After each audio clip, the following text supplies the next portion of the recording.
de défense et de sécurité, qui accomplissent leur mission avec professionnalisme, discipline et un sens élevé du devoir. Reconnaissance envers nos autorités religieuses et coutumières, gardiennes de l'équilibre social, de l'apaisement des consciences et des valeurs qui fondent notre vivre ensemble. Reconnaissance aussi envers les Sénégalaises et les Sénégalais d'ici comme de la diaspora. De votre bravoure, de vos mains, de votre intelligence et de votre patience, naît chaque jour cette force tranquille qui fait tenir la nation et éclaire son avenir.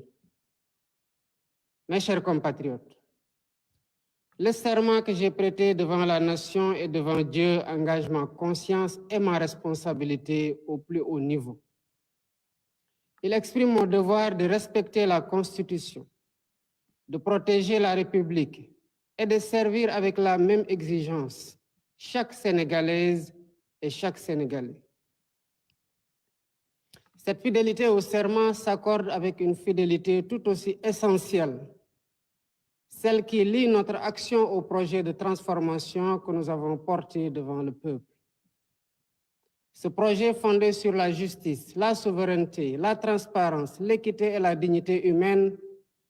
reste la boussole de nos choix. J'y demeure attaché avec la même constance dans l'esprit du Djoub, Djoubel, Djoubanti. L'année qui s'achève aura été pour notre pays un moment de vérité.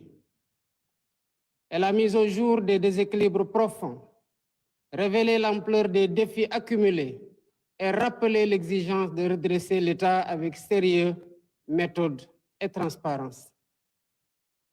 Un travail approfondi a été mené à l'interne et avec nos partenaires afin d'établir un diagnostic partagé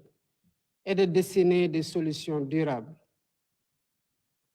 Dans le même mouvement, des avancées concrètes ont été réalisées. La continuité de l'État a été assurée, les services publics renforcés et les secteurs les plus vulnérables accompagnés.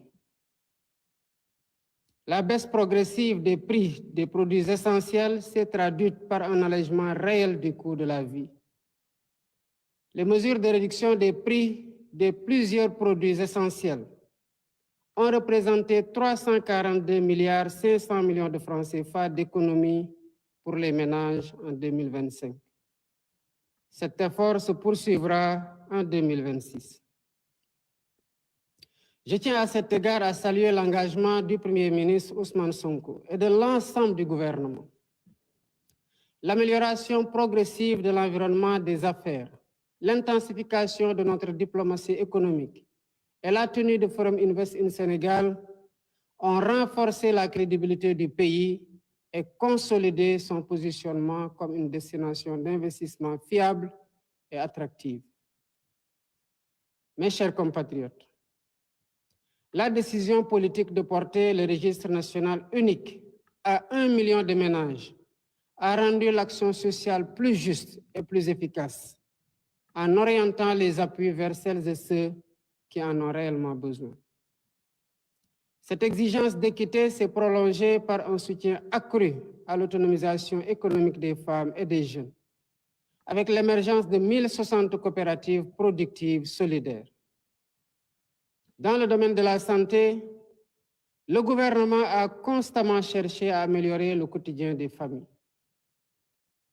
Des structures de proximité ont été ouvertes ou réhabilitées, les plateaux techniques renforcés, le SAMU rapproché des terroirs et des maternités mises à niveau. Cet effort s'est traduit en 2025 par l'ouverture de 34 postes de santé et le déploiement de 76 ambulances médicalisées. Ce nombre sera porté à 112 ambulances médicalisées en 2026. L'année 2025 a également marqué des progrès décisifs dans le champ productif, notamment grâce à la mise à disposition d'équipements appropriés et d'intrants suffisants aux acteurs agricoles. Dans les campagnes, la production céréalière a dépassé 2 500 000 tonnes, tandis que la filière arachidière a retrouvé une dynamique porteuse. L'industrie a connu un tournant avec la relance de la Sonacos. Après 2 années d'arrêt, recréant plus de 2300 emplois directs. Cet effort se poursuivra en 2026 grâce à une dotation de 25 milliards destinée au renouvellement de l'outil de production. À l'échelle nationale, plus de 8000 petites et moyennes entreprises ont été accompagnées, permettant de consolider ou de créer près de 130 000 emplois directs et indirects. Mes chers compatriotes, préparer l'avenir signifie aussi investir dans la jeunesse et dans le savoir. 2401 salles de classe ont été livrées, accompagnées de 1389 blocs administratifs, 1112 blocs d'hygiène et 92 km de clôture sécurisés. 2000 enseignants ont été recrutés dans les zones prioritaires et plus de 500 enseignants-chercheurs vont rejoindre les universités, les instituts supérieurs d'enseignement professionnel et les écoles supérieures. 8 nouveaux ISEP vont renforcer l'accès à une formation professionnelle supérieure de qualité,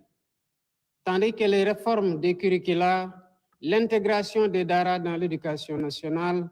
la réorientation vers les sciences, les technologies et les formations professionnelles et numériques vont accompagner cette transformation. Enfin, les infrastructures ont continué de transformer la vie quotidienne. Près de 280 km de routes ont été livrés. Plus de 100 km de pistes rurales ont reconnecté 86 localités. Et l'accès à l'eau potable comme à l'électricité s'est élargi, avec 831 799 concitoyens qui ont eu pour la première fois accès à l'électricité. Ces résultats, parmi d'autres, rapprochent les familles, soutiennent l'activité économique et redonnent souffle à des zones longtemps enclavées. Mes chers compatriotes, l'année 2025 a été celle de la rigueur et de la résilience, ainsi que celle de la consolidation de la transparence et de la vérité dans notre démarche. Grâce à une réduction drastique du train de vie de l'État, à une gestion plus exigeante, à la renégociation des contrats et à la rationalisation de plusieurs niches, l'État a dégagé plusieurs ressources qui seront intégralement consacrées aux investissements prioritaires de 2026. L'année qui s'ouvre sera ainsi celle de la relance effective de l'investissement public. Dans l'éducation, afin d'accélérer l'éradication des abris provisoires et améliorer les conditions d'apprentissage, 29 milliards sont prévus au titre de l'année 2026, sur un budget global de 62,8 milliards destiné à la construction et l'équipement de 2500 salles de classe, 300 blocs administratifs, 50 000 mètres linéaires de clôture et 480 blocs d'hygiène, entre autres. L'enseignement supérieur et la formation professionnelle et technique ne seront pas en reste, avec un budget prévisionnel de 31 milliards pour la construction, la réhabilitation et l'équipement des bâtiments dans les universités notamment. La santé bénéficiera d'un effort majeur, avec 91 milliards de francs CFA destinés à la construction de 35 centres de santé de proximité de grand standing, à l'achèvement de l'hôpital oncologique de Diamniadio et au renforcement des plateaux médicaux sur l'ensemble du territoire national. L'accès à l'eau constituera une priorité stratégique. Le grand transfert d'eau sera lancé avec un premier investissement public de 50 milliards. Il permettra de mobiliser un volume de 1 800 000 mètres cubes par jour afin de prendre en charge sur le long terme les besoins en eau potable des centres urbains de Dakar, Mbour, Thiès et de Touba, sans compter l'irrigation de près de 15 000 hectares en appui aux objectifs de souveraineté alimentaire et de renforcement du secteur de l'élevage. L'hydraulique rurale sera aussi renforcée avec la relance de la phase 2 du projet d'approvisionnement en eau potable d'un montant de 50 milliards pour la réalisation, entre autres, de 101 forages et de 96 châteaux d'eau. Les infrastructures connaîtront une accélération significative. Plus de 100 milliards seront engagés pour les routes, les aménagements urbains et les équipements structurants, y compris ceux liés aux Jeux olympiques de la jeunesse Dakar 2026. Les programmes PUDC, Puma et Promoville disposeront de 51 milliards pour renforcer les services de base et désenclaver les territoires. La construction du deuxième pont de Ziguinchor, avec une dotation initiale de 25 milliards de francs CFA, améliorera durablement la mobilité dans cette région. Dans le même temps, le plan Diomaye pour la Casamance, dont l'impact est déjà significatif, s'étendra progressivement aux autres départements des régions du Sud. Le monde rural bénéficiera d'investissements ciblés, avec 18 milliards dédiés aux coopératives agricoles communautaires et aux premières fermes intégrées, ainsi que plus de 91 milliards pour les agropoles du Sud et du Centre, afin de renforcer la production, la transformation locale et l'emploi. Dans le domaine de l'énergie, l'année 2026 marquera une accélération décisive avec le raccordement prévu de 3637 localités supplémentaires, représentant 113 654 ménages et environ 1 235 755 personnes. Parallèlement, le Sénégal franchira une étape majeure vers la connectivité universelle, avec le déploiement d'antennes satellitaires permettant à près d'1 million de personnes d'accéder gratuitement à l'Internet en 2026, ouvrant ainsi de nouvelles perspectives pour l'éducation, la santé, l'entrepreneuriat et l'inclusion numérique. Enfin, l'accès au logement sera soutenu par 20 milliards de francs CFA destinés à impulser le programme de 30 000 logements et le programme de rénovation urbaine. Ces choix traduisent une conviction claire. Le Sénégal dispose des ressources, de l'intelligence collective et de la capacité de travail nécessaires pour se relever, se transformer et bâtir son avenir par ses propres efforts, avec sa jeunesse comme moteur et son peuple comme force. Mes chers compatriotes, le Sénégal a choisi de demeurer fidèle à ce qui fonde sa force. Une démocratie vivante, un état de droit exigeant et une tradition de dialogue profondément enracinée.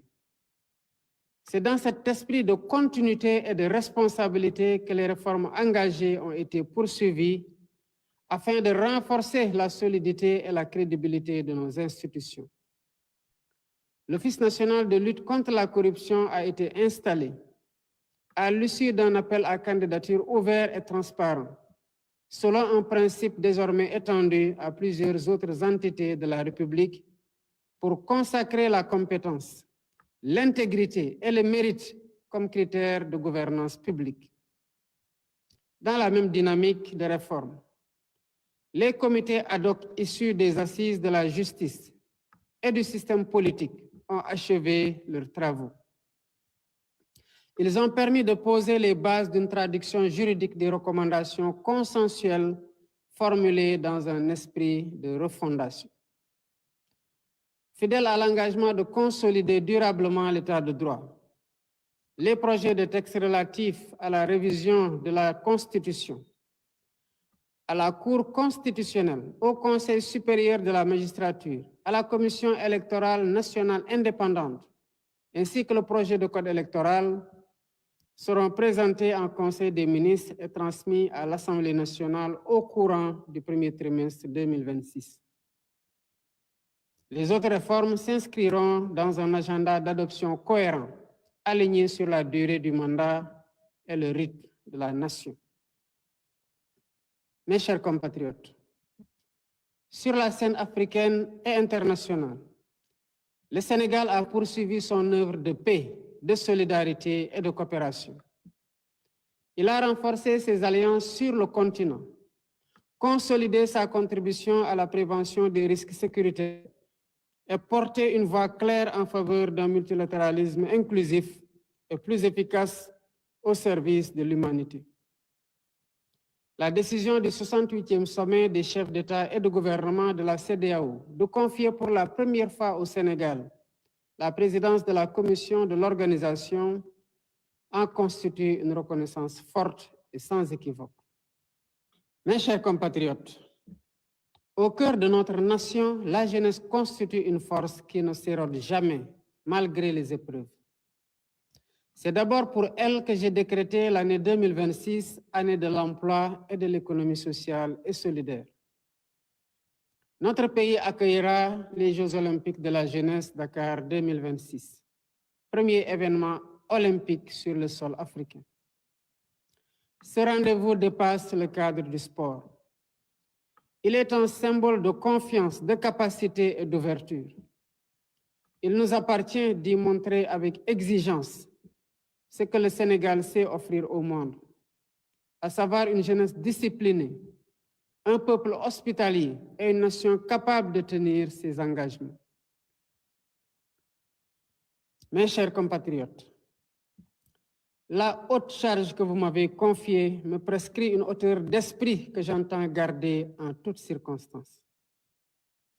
Je continuerai donc à remplir cette mission avec humilité, écoute et lucidité. Rien ne m'en détournera. Rien ne primera sur l'intérêt général. Rien ne sera jamais placé au-dessus de la paix, de l'unité et de l'intégrité du Sénégal. La République ne nous demande pas d'être parfaits. Elle exige de nous la sincérité des intentions, la loyauté des engagements et la constance dans l'effort commun. Je sais combien les attentes sont fortes, mais vous avez refusé la résignation et choisi l'espérance et l'action pour la transformation de notre Sénégal. Mais avant de conclure, mes chers compatriotes, je veux dire avec force qu'aucune violence n'est tolérable dans la République, en particulier celle faite aux femmes. Les féminicides et toutes les atteintes commises contre les plus vulnérables. L'État poursuivra sans relâche la prévention, la protection des victimes et la sanction implacable des auteurs, afin que la dignité, la sécurité et la vie soient garanties à toutes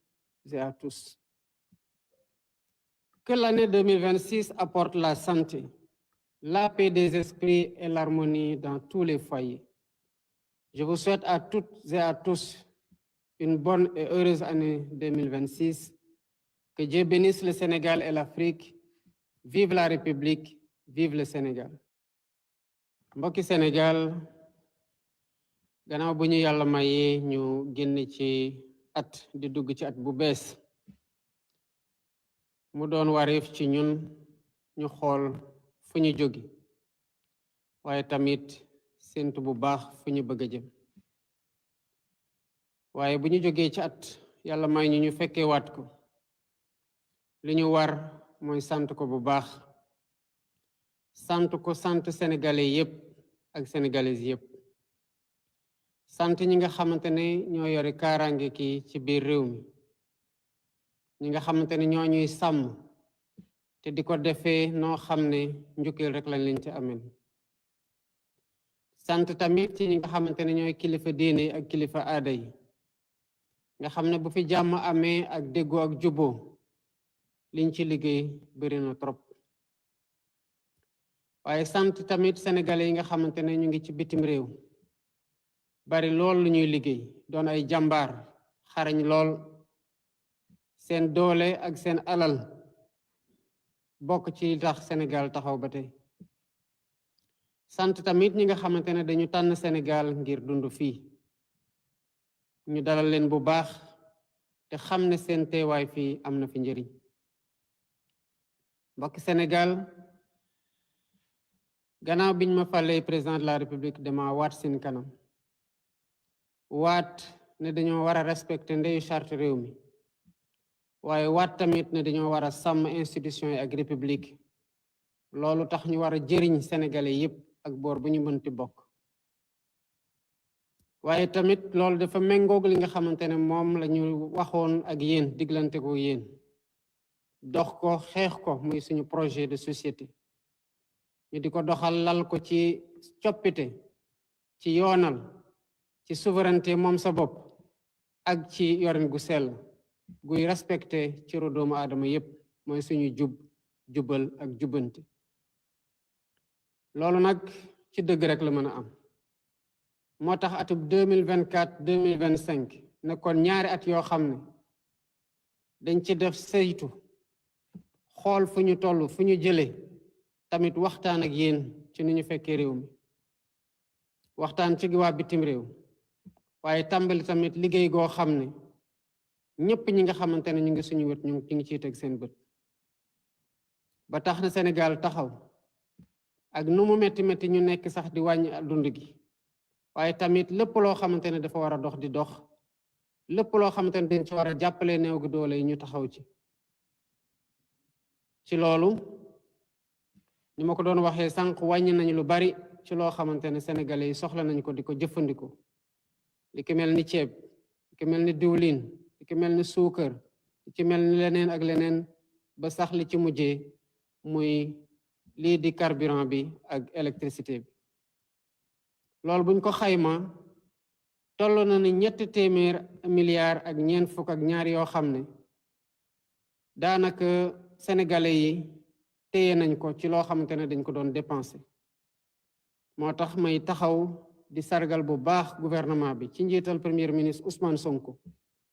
ci noo xamante ne lépp lu leen war ci liggéey gi ci engagement ñu ngi ci loolu tax na ba Sénégal gën a renforcer lii di crédibilité économique maanaam nit ñi gën ñoo wóolu nit ñi liggéeyee tamit gën a tëggaat lii tax nit ñi di mën a ñëw di dugal comme suñu réew mi taxaw nañ ci bu baax te Forum Invest in Sénégal buñ fi organisé woon wane na que investisseurs yi wóolu nañ Sénégal ndax wóolu nañ ñi fi nekk te doy daal ñu leen ñu ngi wéyal tamit di jàppale ñëpp ñi nga xamante ne am nañu jafe-jafe def nañ ko ci ñoo xamante ne mbënd mi laal na leen waaye gën nañoo yaatal li ñuy wax registre national unique yóbbu ko ba 1 million de ménages yoo xam ne jàpp nañu ne ñi ñu war a dimbale la loolu waral dès 2026 dinañ tàmbaliwaat di fay bourse de sécurité familiale yi gannaaw nu ñu taxawoo seetlu ba saytuwaat fichier bu nu mu mel noonu la ñu jàppalee tamit ñoo xam ne ñu ngi créer ay coopérative sociale solidaire ba ren gi ñu def ci lu toll 1,050 coopérative wàllum paj mi lu bari loo xamante ne ci ay structure de santé ubbi nañu ko gën a renforcer plateau technique yi sami bu ñu gën ko jéggale moom ay maternité yu bari yoo xam ne dañ ko gën a ñongal looloo waral bu ubbi nañu lu mat 4 poste de santé joxe 241 ambulance médicalisée te fas yéene joxe 102 ambulance médicalisée te at yi nga xamante ne ci la ñuy jëm waaye tamit Sénégal taxawul mu ngi continuer di wéyal dynamisme lépp loo xamante ne ay jafe-jafe la ñu ngi koy dox di ko saafara ba tax na ci wàllu mbéy mi daanaka ren gii ñu génn joxe nañoo lu bare ci engrais te joxe ko ci app buñ ko war a joxe ñu ngi tamit di accompagner béykat yi ci leen gën a jox matériel looloo tax campagne bu ñu def ren campagne bu baax la nawet bu baax la ci wàllu céréales waaye tamit ci wàllu gerte loolu moo ñu dimbali ba ñu doolelaat bu baax Sonacos ay nuñ ko dooleel noonu tax na mu jur 2,300 liggéeykat yoo xamante ne jël nañu leen noonu la ñuy jàppalee tamit ñi nga xamante ne ñu ngi góorgóorlu te yore ay entreprise yoo xamante ne yemamaay la ba dimbale leen ñu gën a taxaw ñi nga xamante ne ñoo fay liggéey mën a téye liggéey gi ci wàllu éducation ak formation daanaka ubbi nañu daaw lu mat 2,000 salle de classe ak 401 boole ko nag ak bloc administratif ak bloc d'hygiène yu bare noonu tamit moo tax ñu mën a recruter 2000 enseignants yoo xam ne ci zone yi déficitaire la ñu leen yóbbu maanaam foo xamante ne jàngalekat yi dañ faa manqué woon ci naka noonu la ñu jëlee tamit lu mat 800 jàngalekat ngir njàng mu kawe ga kon ñu ngi continuer di pousse effort yooyu di ubbi ay ISEP yu bees di réforme curriculaire daara yi waaye tamit di dugal lii di science ak technologie ci formation bi. lii nga xamante tamit mooy yoon wi ak désenclavement bi maanaam naka la ñuy fexee ba gox-goxaan yi lëkkaloo ba déplacement gën a yomb ci ñëpp. daanaka daaw rek livré nañu lu mat 280 kilomètres ak ay pistes rurales yoo xamante ne def nañ ko ci lu bare bari ci réew mi. noonu la ñuy jàppale ñu bari tamit ba mënuñu woon jot ci courant gi jot nañu ci. 2026 nag dafay tombeel Sénégal gën a góorgóorlu mën a gën a dugal alal ci biir li nga xamante ne moo koy doxal ba liggéey nañu gën a takk suñu biir ci lu bari loo xamante ne ci budget de fonctionnement la woon gën a wàññi train de vie de l'État gën a waxtaan ak ñoo xamante ne ñoom la ñu signé loon ay contrat waaye tamit dem fekk ji alal joo xamante ne lu ñu waroon jël bu yàgg te jotuñu ci ñu ji ci liggéey waaye lépp dañ ko nar a dugalaat ci lii de investissement prioritaire ci 2026. kon atum 2026 day nekk at goo xam ne dinañ dugalaat alal ci njàng mi ci paj mi ak ci tabax réew mi. looloo waral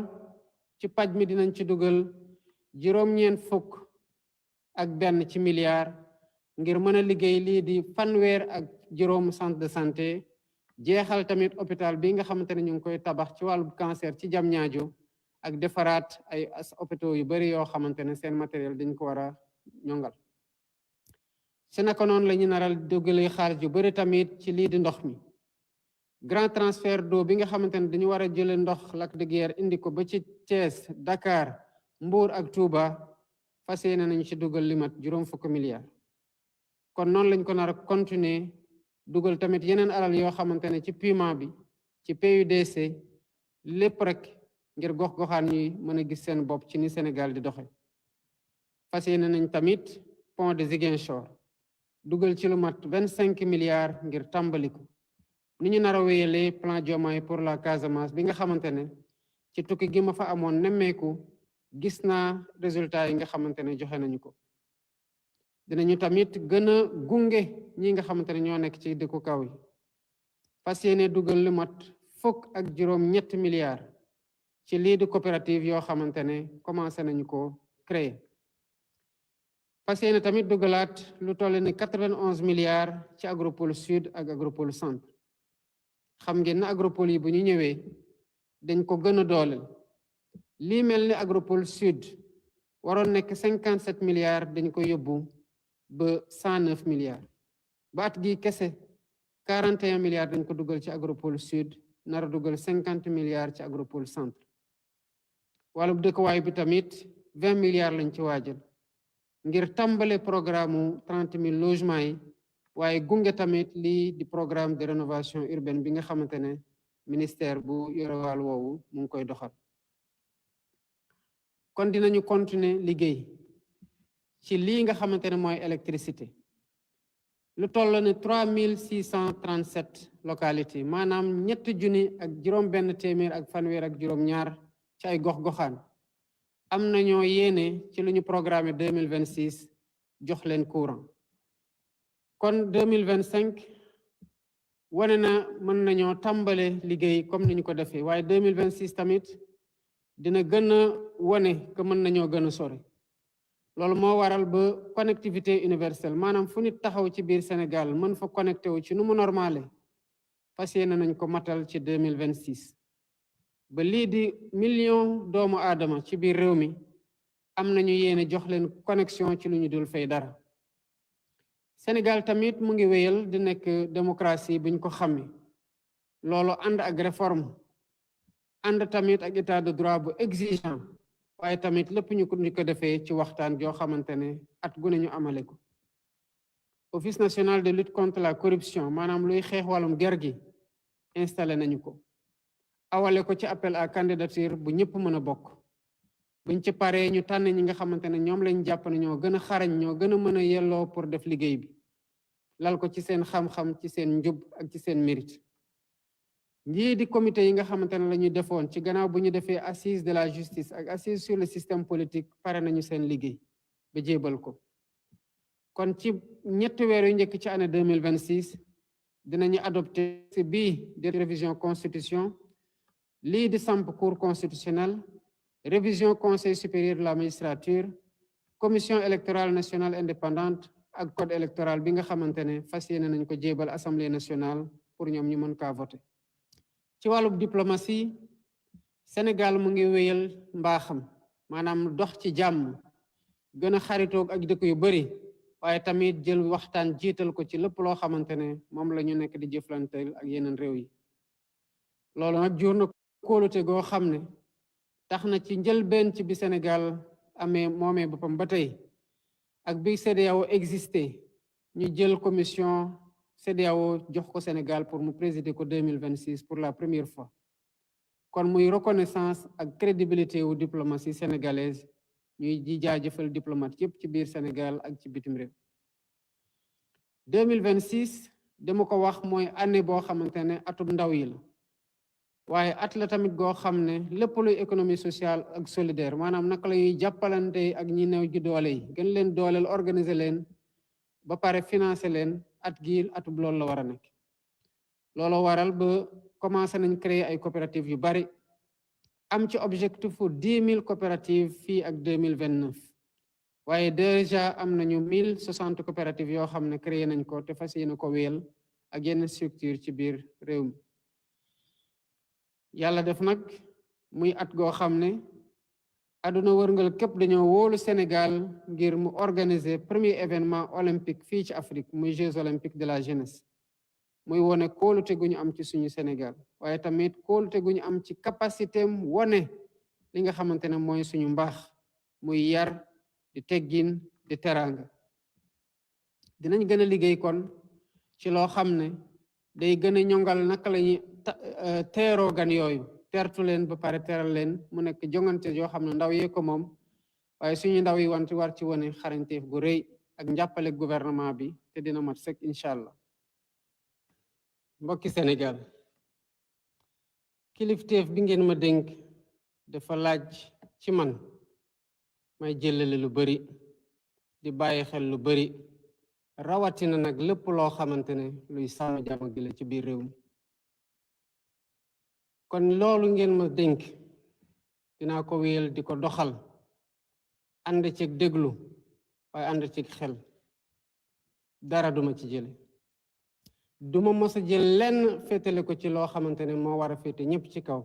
muy Sénégal duma jël lenn féetale ko ci kaw jàmm ji ci biir Sénégal wala jubóo ga ci biir Sénégal waaye lépp luy sàmm Sénégal di fi andi dal. mbokki Sénégal kilifteef bi ngeen ñu dénk day laaj ci ñun yéene gu rafet gu sell